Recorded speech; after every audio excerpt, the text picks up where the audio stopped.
It is 1:03, and as shared, we have two actions this afternoon. The first action is regarding our FY24 budget, and then the second, once completed, we will have a work session on community solar in agricultural zone properties. So with that said, the proposed budget is in front of us on our screens and also in hard copy. Are there any comments? I'll just say that I cannot tell you guys how grateful I am for your patience with us, for sticking through this with us, for your suggestions, for the advice, and to my fellow commissioners for your patience and for your integrity and your convictions and your compassion for doing this. So it's been a long, it's been a long couple of weeks, but it's been an enjoyable couple of weeks. And I can't think of anybody else I would have rather done this with. And I'm looking forward to going into the next budgeting cycle in a couple of months.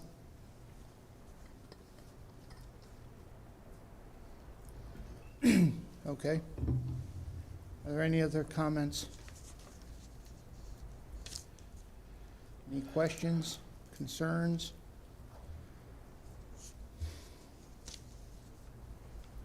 No?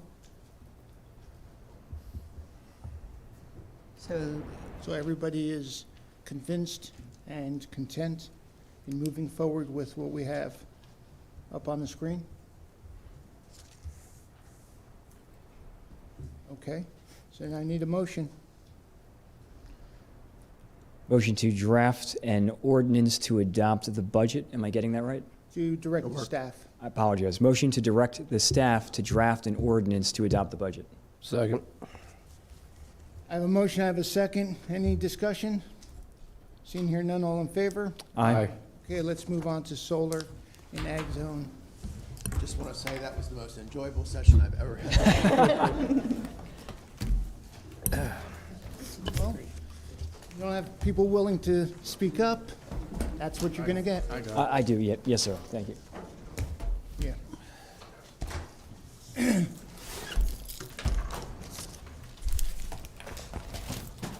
So, We're not Commissioner done. Russing, what's Tuesday's We're not done. intent? To adopt the budget. So we gave them guidance to package it, and then it's a very quick adoption. Whether we can do it on Thursday, possibly. Good, okay. I was going to bring that up, but I guess we can talk I'll about it talk to later. Robert and we'll get it on Thursday. Think that'd be okay? That would be helpful for me. Okay. If not, I understand. No, we'll do it. Okay. We'll just, Hear that, Tom? afterwards. She's talking about Thursday.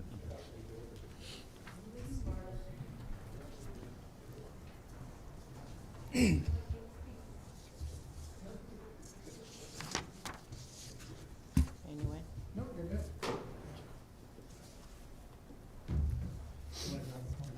Chair for you? Or for you. Got a copy. I'm going to join Chris down here. Okay, Chris, it's on you. All right.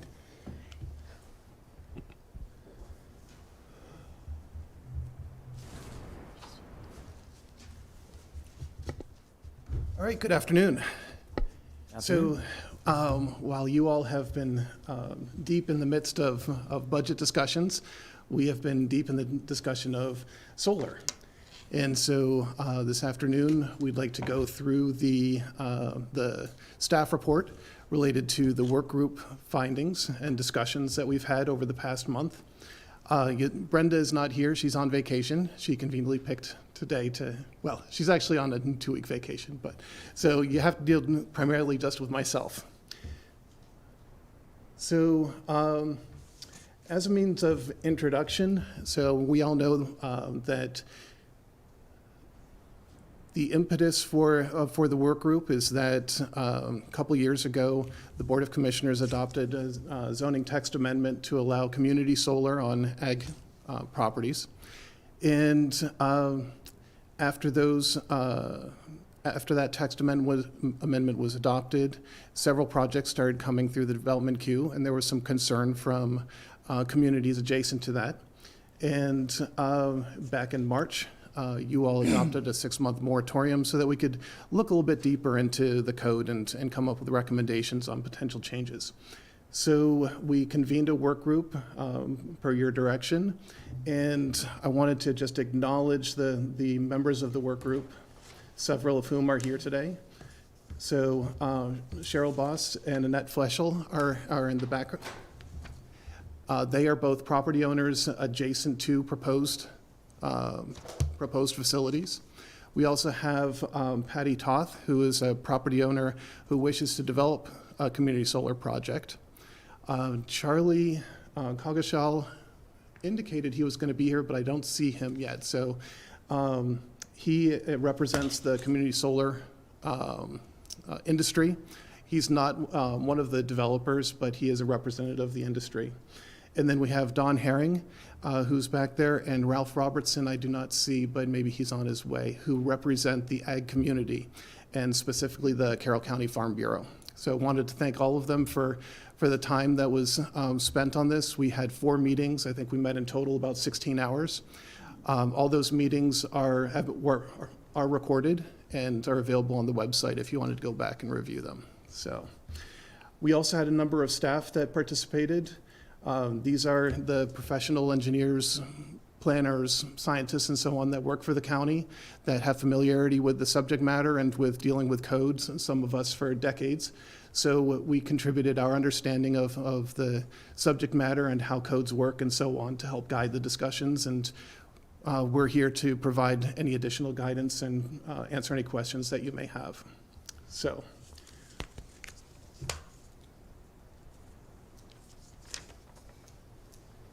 The various topics that we covered really can be broken into 2 categories. The first is the applicability of the code. So applicability talks to what can be developed and where can it be developed. So it really determines if your project is doable, right? If the code applies to you. The second group of requirements are the detailed requirements that once you determine that the code applies to you and that you can develop that project, what are the detailed requirements that you have to meet? What are the things that you have to do in order to have a successful project that can be permitted? So the very first kind of fundamental question about applicability relates to whether these projects are allowable in the agricultural zone. So if you remember, the current code speaks to projects that are only allowed on remaining portions. When we met with the board previously, this direction was given to us that you wanted us to expand the scope of that to look at all agricultural projects or properties. So that first fundamental question that we have and that we asked the work group about was, should community solar, which again, community solar is a type of larger scale solar. We're not talking about an accessory use for one's personal use and so on. Community solar can be implemented on agricultural properties. And we got 3 opinions. And knowing the makeup of the work group, it's understandable that we had the diverse opinions that we had. So one opinion was that these types of solar facilities, utility solar facilities, which includes the community solar, only belong on commercial and industrial zone properties and just should not be allowed on agricultural property. So that's one fundamental opinion. Second opinion was that, kind of contrary to what the existing code says, is that yes, they could be on agricultural properties, but they should not be on remaining portions, kind of flipping what the current code is. The current code is that they're allowed only on remaining portions. The recommendation was to flip that to any agricultural properties except for remaining portions. The reason being is that remaining portions came into existence through the residential development process. And so that by their very nature, they would be close to residential properties. And then the third opinion was that community solar facilities should be allowed on any agricultural zone parcel including remaining portions if the other defined applicability limitations are met. So this is really a kind of a base fundamental question for the board, is that if you decide that you do not want community solar or utility solar on agricultural parcels, we can simply remove that section of the code. And really, we don't need to discuss the remaining applicability and regulations and so on, because we'll just eliminate it. However, if you do feel that it's appropriate that we consider community solar on agricultural parcels, then we'll continue through the rest of the document. So I would pose that question for discussion.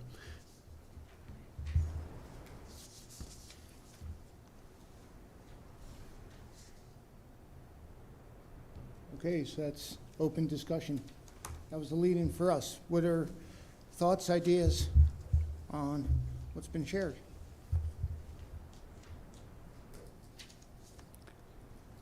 Well, first, before getting into the subject matter, I want to say thank you to you, Chris, and to everybody who participated in this. I know it was I was explaining to a couple of different people that when I was running for office, this wasn't even something that came up during the course of my campaign, but it was an issue that the community brought to our attention, and we certainly were convinced of the rightness of bringing it up for discussion. The whole concept of allowing solar development of agriculturally zoned land is really a fundamental kind of transformation for our county. And I think that Chris is right that this is, the fundamental question that faces us with this. Part of me wants to express where I stand on this, but part of me also feels like we almost owe it to the amount of time that was spent on this to at least go through what was suggested. I don't know where everybody else stands on that, but you said 16 plus hours of meetings, and this time out of people's daily lives, out of their work, to be a part of this, and I would at least like to hear what they have to say about it before coming to a decision. Okay, so. And I Yeah, tend please. to agree. I'm hard pressed to be convinced that solar belongs on ag anyplace. But I'm also worried, even looking through this, there's inadequate landscaping to shield it. There's still some things that I wouldn't be happy with anyplace. And so I agree. I think until we see the other conditions and discuss them, it's hard to say yes or no, but I'll be straight up. It's going to be very hard to convince me that solar belongs on ag, and particularly when I heard our Secretary of Agriculture say that exact same sentence. Okay, any other comments? No, I would have to agree with both my colleagues on that. Specifically, the last comment about our Secretary of Ag. I think the challenge is, if we're looking at ag, are we using it for ag, or are we utilizing it for other things? I'm not really comfortable with the idea of it being utilized for other things when realistically, if we're actually investing in Carroll to be ag-related, to take away from that, to me, seems totally counterintuitive. But I do agree. I'd like to at least listen to the rest of the presentation. Well, I will remain hard-pressed to be convinced that these types of projects belong in the ag zone land as well.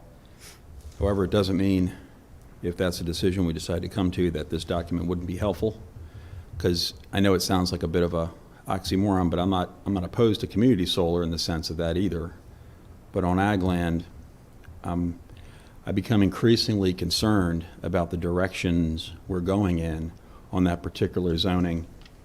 If you look at the documentation that we are supposed to be adhering to, it's very clear about the ag zoning for farming activities, conservation, and reaffirming agricultural use, activities, and operations. I feel like we're straying from that, and it's going to take some course correction to bring us back, and I'll probably talk about that a little bit later, but those are my concerns.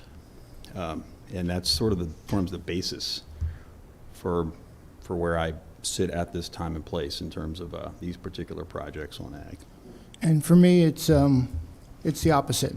I believe solar is a passive use on property, and if it's, available to be on agricultural property or property that can be masked or whatever that word is. Screened, appropriately, then it's a good news story for use of property that is not being used elsewhere. Not all ag property is being used for farming and ag purposes. We know that. We're very proud of our agricultural community. I'm the first to say that. I mean, from the first day I came in this office, I was a huge proponent and continue for preserving and putting, agricultural property in perpetuity, in preservation. So I'm 100% for that, and I have been, and that has never changed. The other uses on ag properties, whether it be churches or schools or other activities that are not passive, that are much more active, I would be more concerned about those than something that is, using property. And in the future, and it may not be today, but in the future, the agrivoltaics and all the new ideas of raising solar above a certain level so crops can be used, so the farming properties can be used, that may occur. I don't want to be so short-sighted. And again, the reason we did what we did was looking at property, just as I mentioned, but also the concerns of potential state, not restrictions. What's that? Mandates. Where you're going? And, so kind of, I always believe we should tell our own story. And that's what we were trying to do. And I was very proud of my colleagues in stepping up, telling that story. I agreed with the 6-month moratorium to further define it and refine it. But it doesn't mean we have to make such a change, one way or the other. And we're not talking about a lot of properties, and it's not suitable for everybody.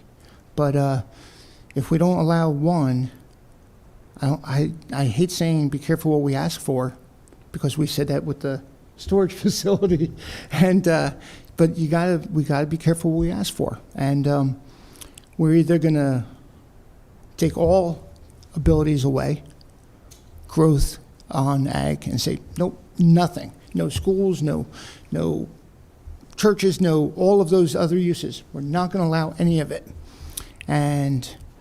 or we're going to say, okay, we're going to allow that and this potential. So I'm for moving forward to, and I appreciate everybody's intent to not stop, but listen to moving forward. But I'm kind of on the flip side of, as far as hard pressed to get to a hard no. I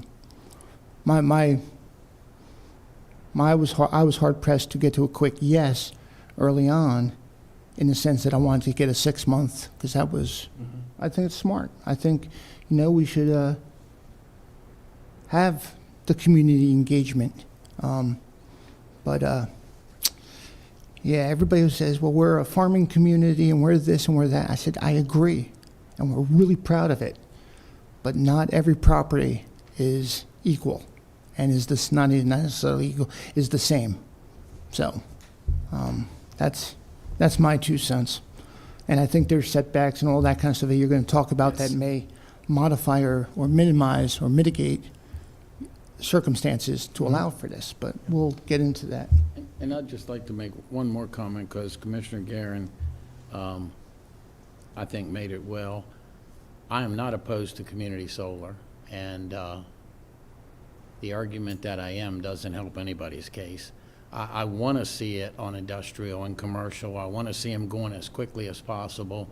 I think along the Hampstead bypass, along some of the state roads, there's ideal places for it on other zoned property.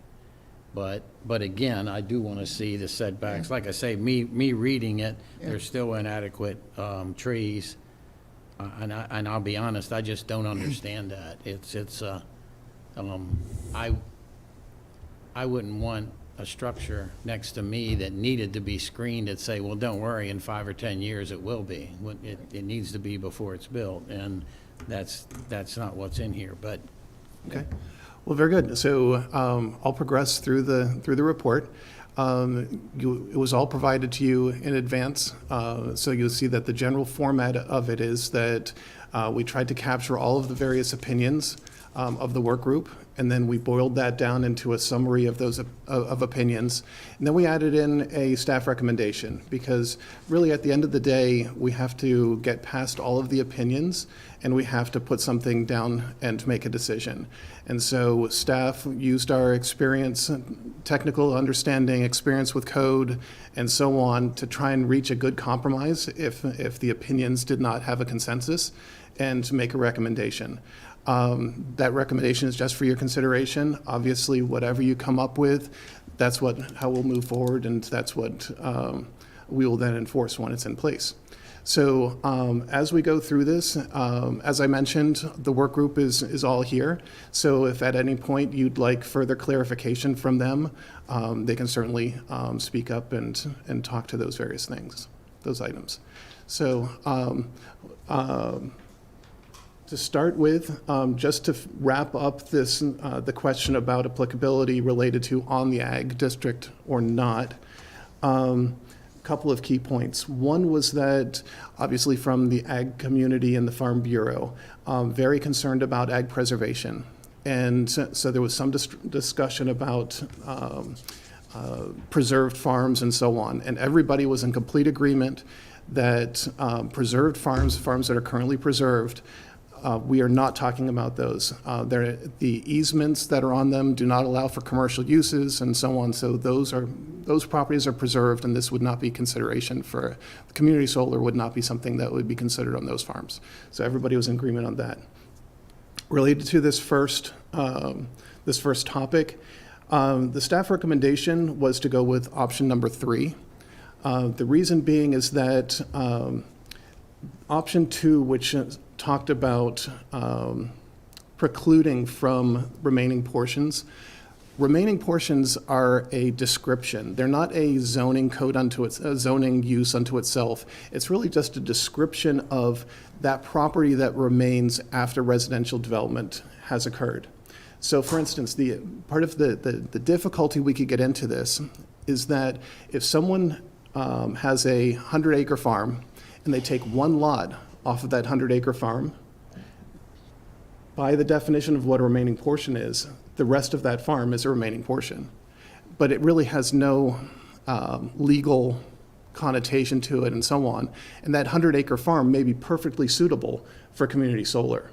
So staff recommendation was that we simply continue with all the applicability discussion, and that will determine what properties could have community solar on them, and not to make a wide range decision that remaining portions be excluded. So that was the recommendation. So is that moving towards towards a conditional use? That's actually the very next item. Okay. So, yeah, I did it on purpose for you, so, thank you. Teed it right up. Yep. okay. So the next topic is related to principal permitted use. And so everybody hopefully is aware that there are basically 3 categories of uses in the code. You have principal, conditional, or it's not applicable. So any use in any zoning district is defined as one of those 3, right? Principal means that, yes, it can be there, no issues. Conditional means that it needs to go before the Board of Zoning Appeals for discussion with that board, and that's a public meeting. And the Board of Zoning Appeals goes through, by code, they have a number of items that they're supposed to look at every project that comes before them for that conditional use. And these are the items 1 through 11 that by code they are supposed to review those projects for. But essentially what they're doing is they're looking at the proposed project and where it's being proposed, is it any different there than any other location in the county? Does it create more of an issue at that location than some other location? And then the Board of Zoning Appeals can also apply additional conditions to that development. So, a good example, I guess, would be like a contractor's equipment storage yard. They could impose restrictions on the time of day that the contractor can be out there and working to limit the noise and so on. So those types of conditions, the Board of Zoning Appeals can add to it. And that is, again, a public meeting, so the public can contribute to the discussion, and then the Board of Zoning Appeals makes a decision whether it will be allowed or not allowed at that location. So the work group was split on the discussion. Some felt that having that extra level of discussion and approval was beneficial to the community. Others felt that there was enough in the process already, that because of the process that we go through from a site development plan perspective, Planning and Zoning Commission weighing in and so on, that there was enough process in place to capture all requirements. So staff recommendation was that we felt that additional step was worthwhile to get the community involved and have that extra discussion and extra look at the project to see if it's appropriate for the neighborhood where it's proposed. So, As we went through a lot of zoning definitions over the last few years, I was not a advocate of conditional use. I was like, let's make this stuff black or white. And it was frustrating because we had so much conditional use in the permitting process. It gives people like, well, maybe I can, maybe I can't. And then there was this attitude, well, if it's conditional, the BZA is just going to rubber stamp something, and which I definitely don't agree with, or that the Board of Commissioners are just going to rubber stamp what the planning and zoning says. And it just created, to me, more chaos in the community of understanding and acceptability. However, with all that said, this could be a very good use of conditional usage with the appropriate restraints already in place. And then, like you said, getting the community engaged, both from the property owner and the community. We just dealt with that this morning, dealing with a grant, how the community's engagement changed the minds of somebody moving forward. And we've done it with other things. So yeah, that definitely changed my mind from principal to conditional, and this may be a good example of where conditional makes more sense. So I appreciate that. I don't know, I mean, I don't want to be the only one talking back. Is there thoughts and comments on any of this so far? So, I don't know. Okay. So it's entirely up to you how we go through this. What would be helpful is an indication whether we do it in, item by item, or maybe when we get to the end of applicability, we can have a discussion. But at some point, we'll need direction on how we're going to take this forward to Planning and Zoning Commission. So With going through this, my thought would be you don't have to, because I've spent the last couple of days going through this. If you just want to go through it briefly and just touch on things, and as we have questions, then we can get into deeper discussions about them if needed. But beyond that, I think just a cursory run through of it, giving Okay. air to the opinions expressed would be suitable. okay, very good. Yes. Yes. We got to be cognizant that some of the community, some of the public that may or may not be watching didn't have the opportunity. It was online. Yes, it's been right? posted, yes. So they had the opportunity, but may not have Right. taken it. So If we're going too fast, slow us down. If we're going Yeah. too Too slow, slow. speed Right. us up. Yep. Yeah, and Yep. yeah, I mean, and the concern that we are going to agree or disagree on each recommendation, and we're going to end up building a camel with 7 humps, is a concern. as opposed to going through it, like you said, Joe, cursory, and then at the end, okay, let's get the principal decisions. There's definitely two ways to doing it, but even at the end, whatever the decisions are, if we can come to an understanding on, the principles of permitted and conditional, I think is important. I think this is a very important topic on zoning and how we make decisions. I mean, Mike, you were on the commission, years ago, but you had to deal with this. And we talked about common use driveways. So, I mean.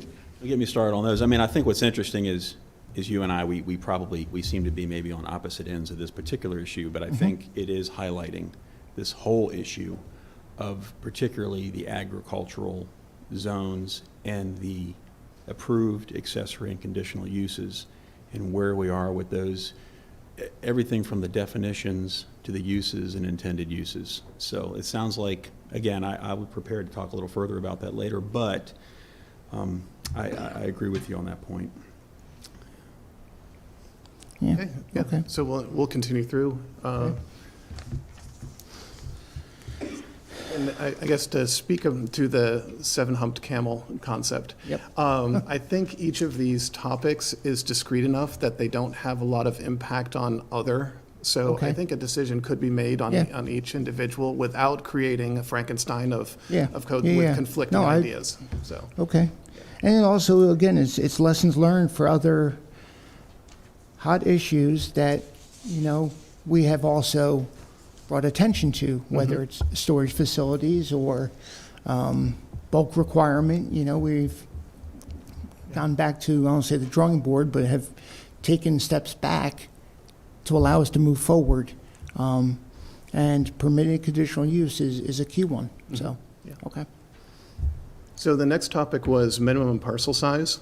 So the existing code requires that parcels be at least 5 acres. And I think most of the work group agreed that that was on the small side, especially I think from the Farm Bureau perspective and so on, is that the Farm Bureau is not in favor of the idea of community solar, but I think there was some recognition that if it advanced the preservation of more property, that it may be considered a payment therein of getting more property preserved in agriculture for conservation preservation. So, but it needs to be enough compensation. And 5 acres just, it didn't, the juice wasn't worth the squeeze from that perspective. So there was a range of discussions. There were concepts of minimum acreage of 50 acres or 100 acres. There were some that that thought it should be based on a percentage of the property, right? So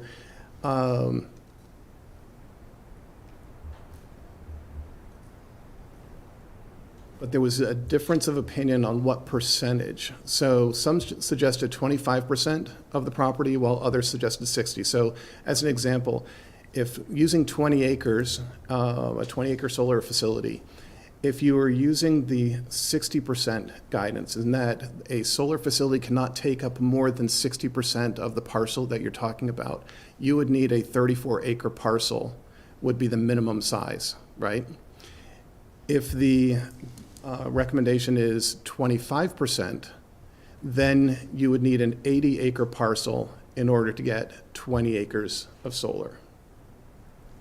So a little bit more confusing to determine, but there are maybe some merits to that kind of limitation rather than a strict minimum parcel size. Why can't you do 2 and 5 together? Minimum parcel size. Okay. And then, so if you do 2 and 5 together, I guess then also my question is, why 50 acres? Is it arbitrary? Yes. Okay, good answer. I mean, at least it's an honest answer. I wasn't quite expecting that, but okay. So It went, yeah, 5 acres too small, minimum 100 acres, 50 acres, you're cutting it in half. I mean, you say it's arbitrary, but well, there's got to be conditions associated with this. And part of those conditions can be number 5, you know, as well, Yeah. or number So 4, regardless. So, yeah. So I have some numbers for you, just to put it in context. So we did an analysis of properties that are remaining in the agricultural zone that are not preserved, that could potentially have community solar on them. And we broke those into a range. So we ignored everything smaller than 50 acres. So between 50 and 100 acres, there are 302 parcels, properties, that could potentially be developed. Between 100 and 200 acres, there are 144. Between 200 and 300 acres, there are 9. And over 300 acres, there are 3. So while the number 50 and the number 100 were just nice even numbers to look at, that was part of the reason why the staff recommendation was to go with 50. Because if we set that as the minimum parcel size, we still have 458 in total parcels out there that potentially could be developed for community solar. If you increase that to 100 acres, you're down to only 156. So it almost regulates the use out of existence, in that there's so many other criteria that need to be considered, proximity to 3-phase line and so on, that it would greatly reduce the amount of properties that could be developed. So that's why staff came down on the 50 acres minimum size. And then while there is some merit to the 60% of the property being covered, or the 25%, those types of confusing calculations make it difficult to implement and explain to people. But 60% of parcel being covered of a 300-acre property, that's 180 acres of solar. That's a lot of solar. Well, except for we have another requirement that the maximum solar site is 20 acres. So no matter, regardless of what, Yes, the maximum is 20 that would acres. be a recommendation, yes.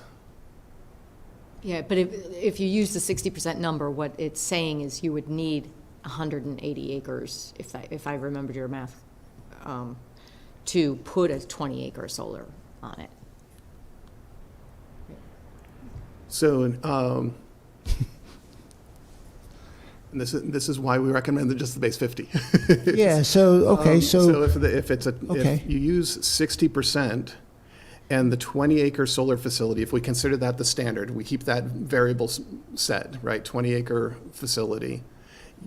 If it's 60%, you would need a 34-acre parcel to be able to construct that 20 acres, because 20 acres is, 60% of 34 is 20, right? If we went with the 25%, then you would need 80 acres to construct the 20-acre solar facility. If you had 150 acres or 180, I forget the example that you gave, you could, there would be, the percentage would not be the restricting variable, right? The 20 acres Right. would be the maximum that you could Right. do. that's why I like number 2 and number 5 packaged together.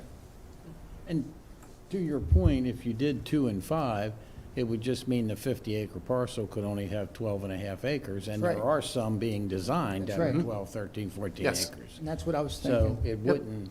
it wouldn't cut it out. Yeah. No, it would just, that's right. So, you know, So you'd need a bigger site in order to do all 20 acres. need a bigger Yes. boat. No, At number least 80 5. acres, yeah. I mean, number 5 goes along with minimizing the amount of solar in a property. Number 2, 50 acres, is splitting the baby, I'm sure, from the lowest end to the 100. But it also makes it, I won't say substantial, but, you know, of value in the county. But most of the properties, you're really going to limit probably 12 to 25 acres of solar. because there's 302 parcels between 50 and 100 acres. So it's actually relatively small, Keep in mind, it still can only be 20 acres.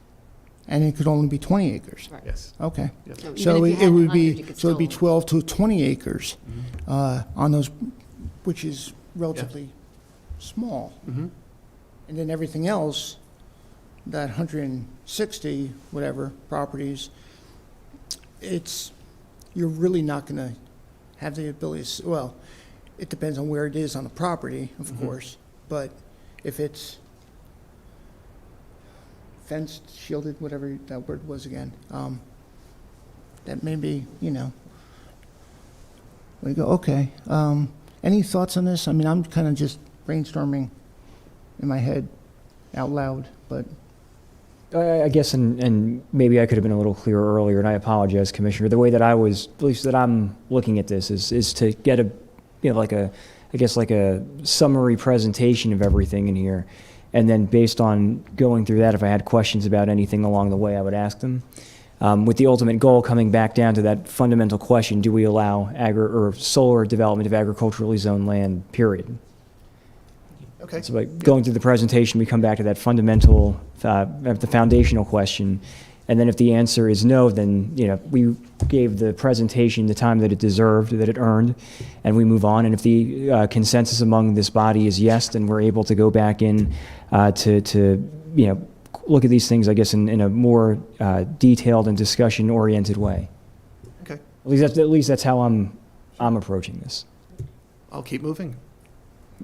And for reference, we added into the report, there are 7 projects that were in the queue that were subject to the moratorium, and these are their parcel sizes. So you can see whatever kind of guidance that you come up with as far as a minimum parcel size, how that would affect the existing projects in the queue.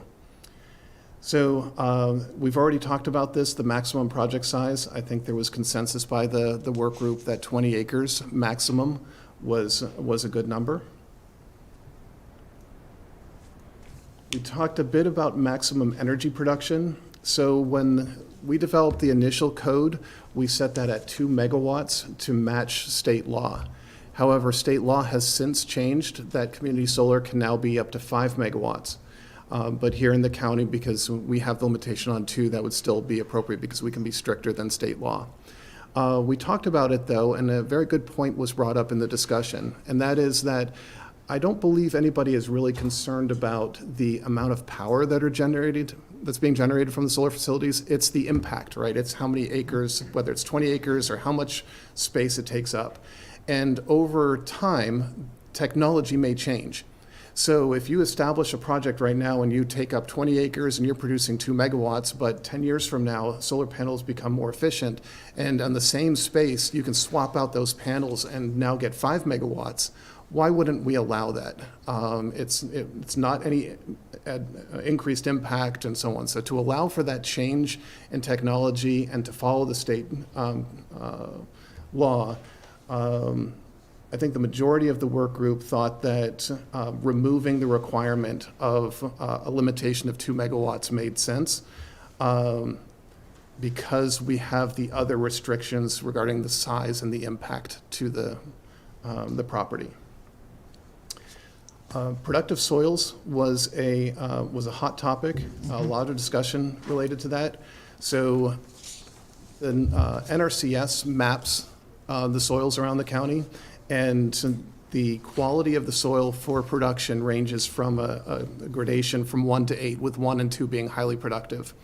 And there was a lot of discussion about restricting the development of community solar away from highly productive farmland. And I believe there are other jurisdictions where that's a requirement. From a staff perspective, though, we looked at it that there really are no other developments that are limited by productive soils. We don't have a requirement in the code that says if you have a highly productive farm, you can't subdivide and put residential use on it. You can't develop a church on it, and so on. And when you do that development, you're losing that productive land forever. Whereas community solar, and we'll talk about agrivoltaics and so on in a minute, the intent is that it's really a temporary use. Now, it's a temporary 20-year some use, but it's still a temporary use, and then the idea is at the end of that, it would go back to agricultural production. And when we start talking about agrivoltaics and the idea of having agriculture underneath those solar panels, pushing those solar panels to non-productive soils may make the agrivoltaics difficult to achieve. So for those reasons, the staff recommendation was that, that this not be a criteria. But again, that's the opinion, and again, the work group was very split on this discussion. I can understand why that may be your recommendation because of other uses on those properties. However, this is a new topic that is getting a lot of concern.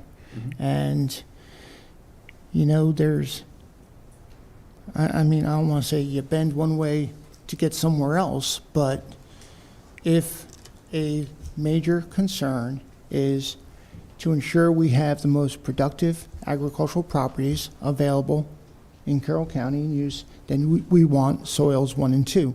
There's no doubt. So, you know, I'd be on the other side of this one. I'd be like, hey, you know, the only place is, and it would be like a 90% on soils 4, 5, 4 and up, you know, and 10% of it may be soils, you know, 3 and down. But, you know, you don't want to use the prime property on a farm to do this if, you know, there's other available spaces. And that's, again, part of that conditional usage. You know, I don't want to make it so difficult that it can't be used property, but I do want to restrict it to do what's best for, you know, our county. And our county is based on culture. And culture is very important. And the farming culture and our agricultural culture is very important. And we shouldn't minimize that. So that's why, to me, you know, I'm going to be outspoken on every one of these because this is important. Our culture, you know, needs to see that we are valuing class 1 and 2 and strong farming opportunities.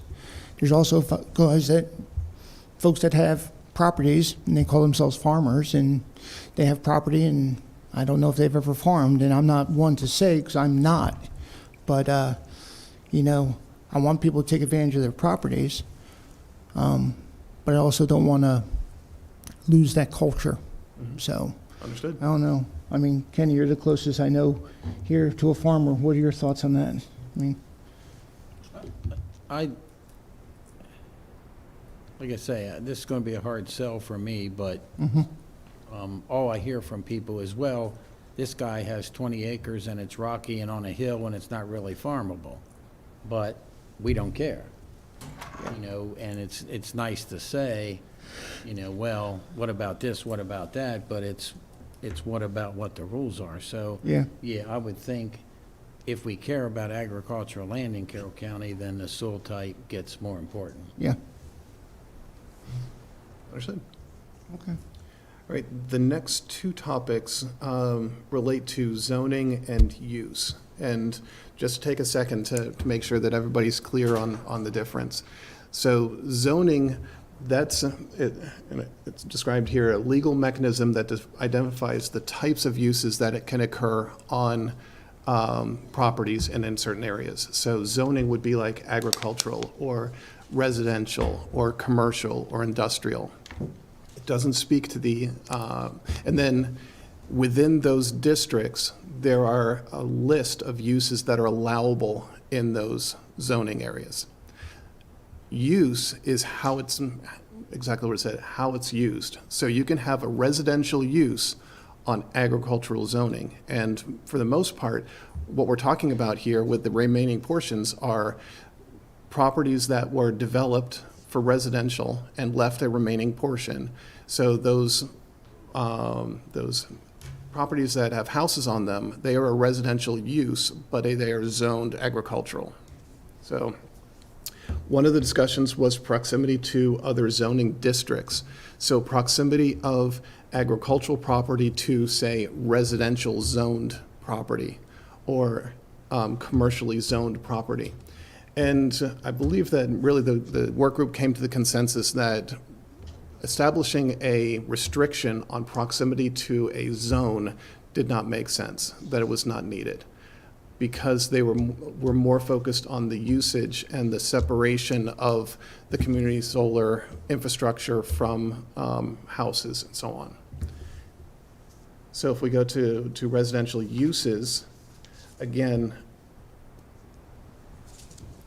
there were two of them. There were two basic opinions. One was no community solar facility is allowed on parcels contiguous to residentially used properties or not having that restriction. And the staff recommendation was not to prohibit based on adjacent to residentially used properties, because there are so many residentially used properties around the county that would essentially prohibit community solar from being developed. So that would be an undue restriction.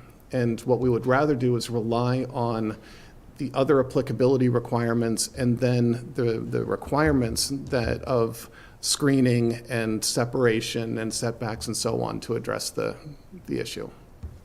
There was only two opinions, one for, one against. There Yep. wasn't any consensus anywhere in there? No. Okay. Proximity to environmental features. There was consensus with the group, understanding that there are other local, state, and federal codes and so on related to development and environmental features. So it wasn't felt that additional environmental restrictions for this specific use were needed. So when you say additional restrictions, do you mean restrictions in addition to what's already there, or do you mean as in needing to prescribe those in any kind of legislation pertaining to solar and agriculturally developed land? Yes. So essentially, we were talking about restricting, the concept was restricting solar facilities near, say, streams or near wetlands or other types of, in watersheds for drinking water reservoirs, those sorts of things. There are other codes related to environmental requirements for development that address those types of concerns. So adding in additional restrictions specifically to solar facilities was not felt to be necessary. Okay, so basically, if something like this goes through, the suggestion would be that what exists already does not have, would it have to be noted that everything all requirements have to be met? No, because all development needs to conform to all codes. So for instance, stormwater management. Stormwater management applies to all development in the county, which would include community solar. So if there's a concern with runoff and erosion and things like that, the stormwater management code already addresses that. From a grading perspective, with what during construction that you don't want erosion and sediment running into a wetland, for instance.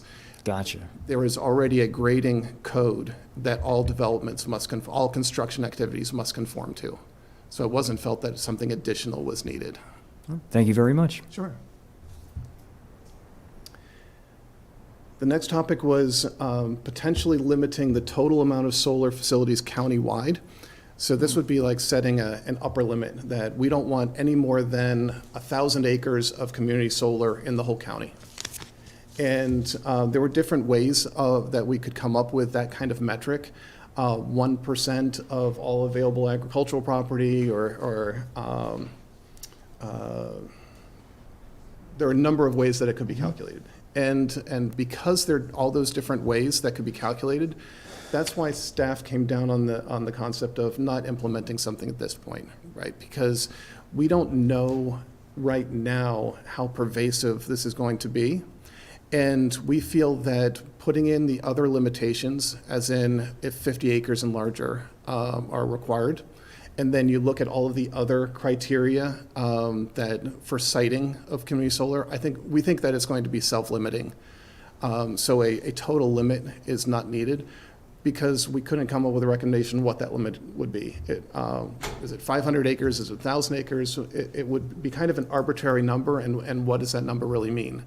Now, we did put a caveat in the staff recommendation, though, that you as the board can change this at any time. So if you wanted to put in a a cap of, I'll just use 1,000 acres, we could put that into code. And then if that became an issue, we could revisit the code and change that cap. Or vice versa, we don't put anything in, but there's a proliferation of solar projects, and you decide that you want to open the code to put a cap in to throttle that back. It's entirely up to the board. I would say staff recommendation was more neutral on this. Just, we didn't have a basis for what a good number might be. And there were a variety of suggestions. Taking a deeper look at this may be warranted. I mean, there's caps on activities in the county. You know, liquor stores, you can only have so many licensed liquor stores in certain areas. I just happen to know that one. But you know, and it's to keep the integrity of the community, you know, so we don't have a liquor store on every corner, you know. We don't have the same with nail salons or car washes, but we do with liquor stores. So this may be something to take a deeper look at and say, hey, what should make sense for the county-wide or for a certain area? I don't know. But that's the first thing that came into my mind, is how to limit things, you know, or not limit, but control the growth that we want. So to help the discussion a little bit, we did run a few numbers. Again, looking at that minimum parcel size of 50 acres, if that's the metric that we want to use. And as I indicated, there are 458 parcels in the county that we feel could potentially be developed with community solar, if that 50-acre threshold is what's set. And those 458 parcels equate to 42,743 acres. However, if you have the limit of 20 acres per site, you're basically looking at 20 times the 458. So we're looking at 9,160 acres of community solar would be kind of the upper end. But then all of those other restrictions based on proximity to three-phase line and so on and so forth, I think would greatly pull that back. So if there's a desire to set a number, I think the number is somewhere between 0 and 9,000. That's entirely up to you all as to where you would want to set that number to just keep the proliferation of community solar projects. Right. Yeah, that's kind of where I was going, so. So let's see, I'll move on here. Another concern was proximity of solar facilities to each other. Our current code is silent on that because state law prohibited community solar projects from being on adjacent parcels, so we did not have it in the county code. State law has now changed, however, and it does allow them on adjacent parcels. However, the combined power outage, power generation from those needs to be less than 5 megawatts. So there's still a state restriction on the amount of adjacent parcels that can be developed. The work group generally agreed that the state law would be sufficient and to just keep our code in line with what the state law stated. There was one opinion that no two community solar facilities be located within 10 miles of each other. So that's kind of at the farther extreme. I mean, the first issue was because Howard County took advantage of a loophole that wasn't there. And they put two solar fields contingent to each other, which were larger than a certain amount, and then states it. Howard, County? yeah. Yeah, off of Corn, down the northern part of the county, I think, maybe? I don't know. I'm not sure, I can't remember. But, yeah, they put them adjacent to each other, and the state's like, well, wait a second, you know, you're taking advantage of what is in place, so then they, you know, A close loophole. that's from, so, okay. And so that's the end of the applicability section. So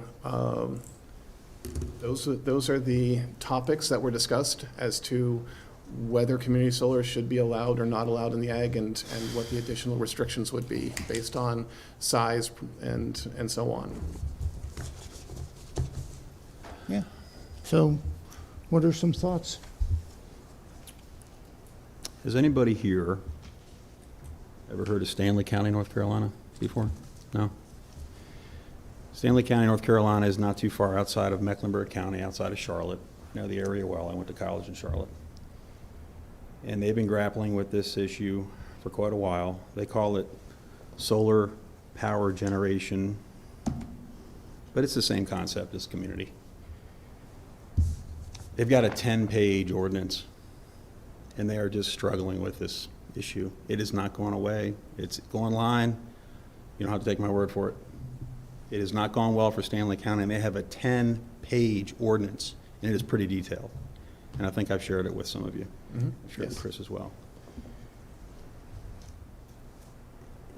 We've got a real challenge here in that where some of us feel that this particular projects might be more warranted, we're going to find out that it's just not feasible for the companies themselves to put things there. It's just too far from something or too close to something. County Code 158.153 needs to go away today, and that's how I'm voting. Community solar doesn't have to, and I think this document serves as a great basis for where we might want to go in the future. But 158.153 needs to disappear, and that's how I'm voting. I'm ready to do it. Is that a motion? I'm not sure what that motion would look like. Hold on a second. So, and actually, I'd like to clarify, 158, 153, Section E is specific to community solar on ag. Yes. So I think the motion would be, because it would still need to go to the planning commission, Yes, we right? would still need to go to planning commission. So I Yeah. think the motion would be to direct staff to take that to planning commission, that they would work on removing 158, 153E, if I got the numbers right. Yes, you got it. From the zoning ordinance, and then they'd work on it and then bring it back to you. Might be. Yes, however, legally, we have to take any land use change to planning commission. They'll come up with a recommendation. We would bring that recommendation back to you all, and then, and so on through the process. But That was a smart aleck comment. I will take the Yeah, hit from that. This is Carroll County, we're still using, what is it, Word Perfect. Perfect. So I'm sorry, we can't use. I've Word. noticed that. That's okay, though, because I'm still trying to figure out word perfect. Okay, I will make a motion that Carroll County ordinance 158.153E be removed from the code, and that we forward that recommendation to the Planning and Zoning Commission. Second. Okay, any further discussion? Yes. I'd like to just say a few things. We don't need to probably go through the rest of this, but like I say, I was concerned why we didn't properly screen it and couldn't live with it with that. The separations and a lot of that was good. The decommissioning, it was good. But some of the concerns I had, when we first discussed this, there were only 5 or 6 submitted. Then till we got to vote on the on moratorium, I think 2 more were, which is fine. But there was a lot of confusion. I heard from one property owner, well, what about the farmer? I told him not to farm this year. And I said, well, your plan hasn't even been submitted. He could probably farm for a couple years. I think there was little understanding on the process. And I think you just said there were 7 submitted. yes, Did any of those have any approvals yet? no.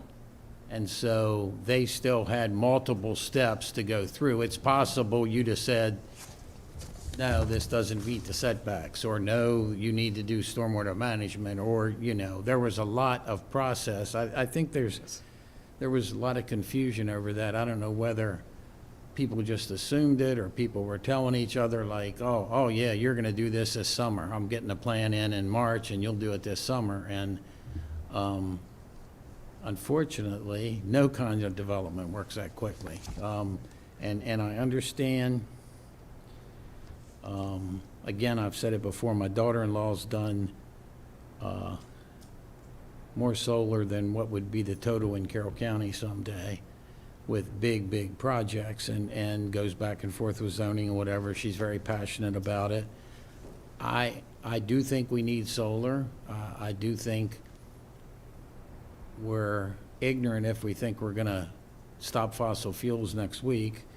We need to transition, but that's a whole nother subject. And like I say, I do want solar, I do want to see it on the other things, but I just think some of this, there was a lot of confusion on, and I hope everybody understands that. It wasn't, one of these wasn't going to happen next month.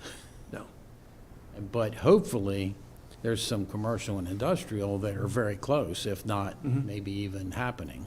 There's some that's already been constructed, Yeah, yes. yeah, so that's great. So, yeah, I just wanted, like I say, and you're doing a great presentation, and everybody here did a lot of hard work to get to here.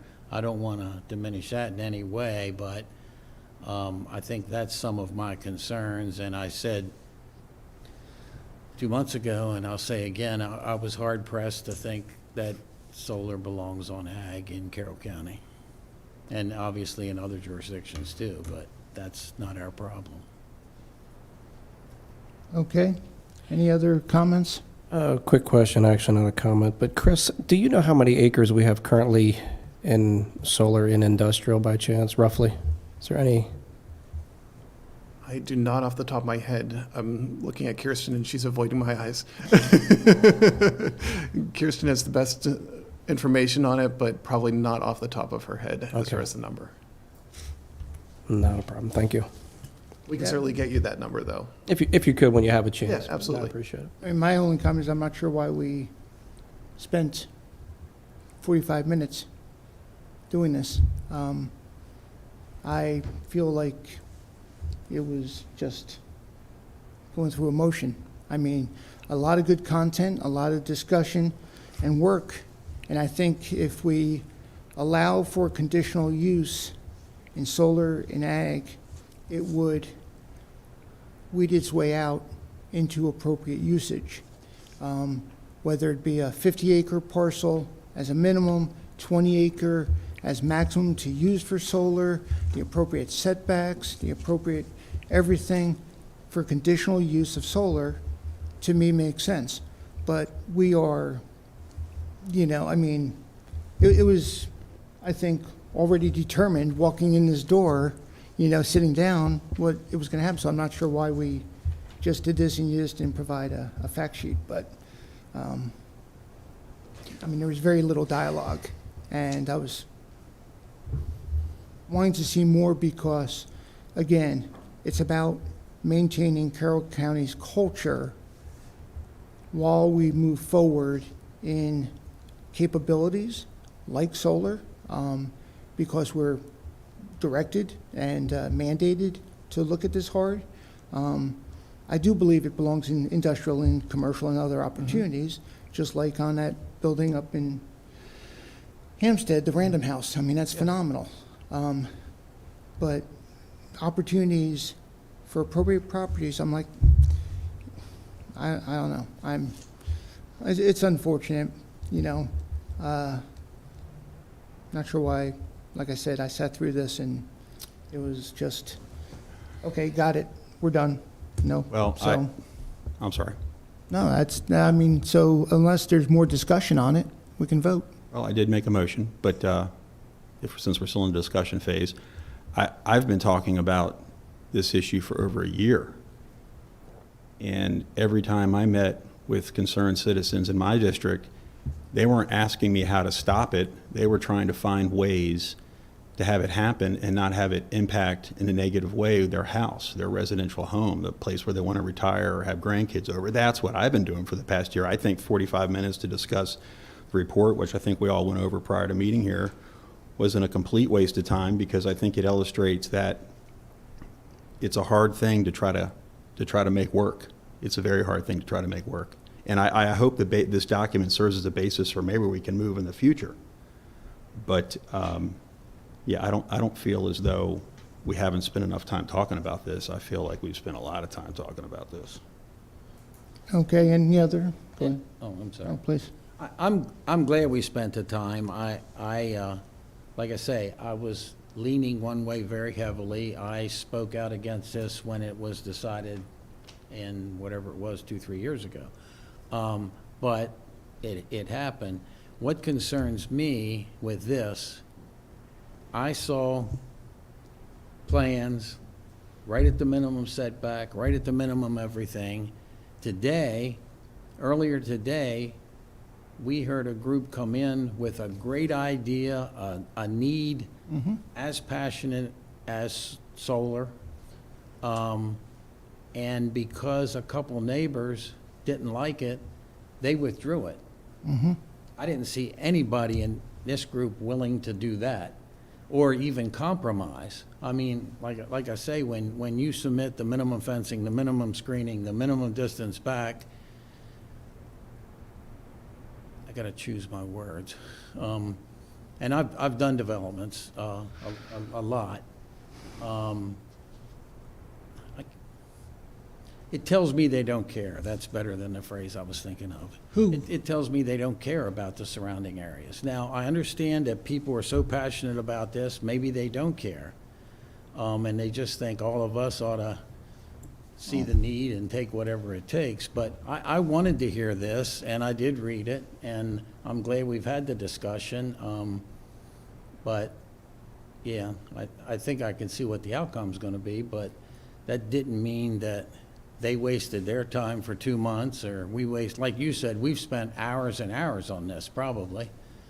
But that's okay. Who are you saying who doesn't care, though? Who are you saying who doesn't care? The developers, the ones that did the plan, Oh, the engineers that did the plan. And the thing is, that's the thing, I'm not even looking at developers. I'm not concerned about a developer, I'm not, what I'm looking at is the property owner, the community in Carroll County, not developers. And what I listened to was how consensuses were made to allow us to move forward. And that was from the community saying, hey, the setback should be this and not this. It should be this much of a acreage and not, should be minimum 50. So there was definite conditional uses or conditional, concerns in allowing this. So, and I thought there was a lot that actually was. Yeah, I don't know, honestly, I don't know any of the developers. I don't even know the names of these developers. I don't know the names either. so- I looked at a set of plans. Yeah, I couldn't tell you which one was which. but it's not, to me, it's just, how do we provide solar, which is an important resource, in Carroll County while maintaining Carroll County's culture? And I think that's where you're going with this. And that's why, again, I believe the 5 of us need to work hard on developing a mission and goals and objectives and a vision for Carroll County. And I'm looking forward to doing that, early this summer, as we discussed earlier. And this may be addressed there, but no, my concern about going 45 minutes, because it just felt like, okay, I got it. Of course, I appreciate the work you do, but I read it. You gave it to me. So it was a presentation. Well, I don't know. I don't want to belabor the issue from my perspective, but. And I don't yeah. want to diminish what you guys did a few years back, but sometimes hindsight's wonderful. And these 25 pages tell me that was a little bit too loose. And again. No, I agree. That's why we tightened it Oh, up. I know. No, that's the thing. I agree 100% with what you said. Go ahead, Joe, I'm sorry. No, no worries at all. No worries at all. So I'm certainly glad that we spent time with this because if nothing else, out of respect for the process that we set in motion, but also because, coming in here, Commissioner Rothstein, I genuinely did not know, for example, where you were going to fall on this issue. For all I knew, Commissioner Collar may have been convinced otherwise, or Commissioner Guerin may have been convinced otherwise through this. Commissioner Gordon may have been convinced otherwise through this. So I don't think at all that it was a waste of time, or that it wasn't time that was spent valuably. That there are, to your point, Commissioner Rothstein, we talk about being an agriculturally minded and centered county and community. Commissioner Guerin, myself, I know others have brought up issues that other places have endured with solar. The public hearing was certainly critical in developing an opinion about all of this. And as Commissioner Guerin also said, maybe this is a framework for some point in the future when the circumstances are better aligned and more amenable to doing something like this. But where we find ourselves at the present, I don't believe that this is right moving forward. And it's been brought up in a couple of previous meetings that we've been in, a couple of previous sessions, that a lot of these things, and I'd mentioned earlier that solar was not even something I was talking about during my campaign, but it became a community concern after we'd gotten into office. The storage facility down in the southeastern part of the county was something that I had not heard of until getting into office. And so I think what we're finding, and with this, even if you include the public hearing, the vast majority of comments that I've received, emails, calls, texts, commentary on social media even, has been against allowing solar in agriculturally zoned land. And I think that what people are discovering with our board, the present Board of Commissioners, is that even though we may not end up agreeing with them at the end of the day, we are receptive to at least hearing out their concerns. The fact that we have had the kind of public response that we've had over the last 6 months to a variety of issues, again, some of which none of us had even figured that we would be, contending with, I think is a credit to the work that we're doing. And in a situation like this, I think, again, I'm not going to predict how the coming vote may go, but there have been a number of issues where we've come down squarely on the side of the majority of the county. The positions that we've been put into, that we've been entrusted with, in my mind anyways, taking into account at least the public opinion and making a decision is necessary. So again, I don't, circling back to the beginning, I really don't think that it was time that we, didn't spend well today. Because again, if for nothing else, we have a better understanding of what we asked the work group to do, so. One more question.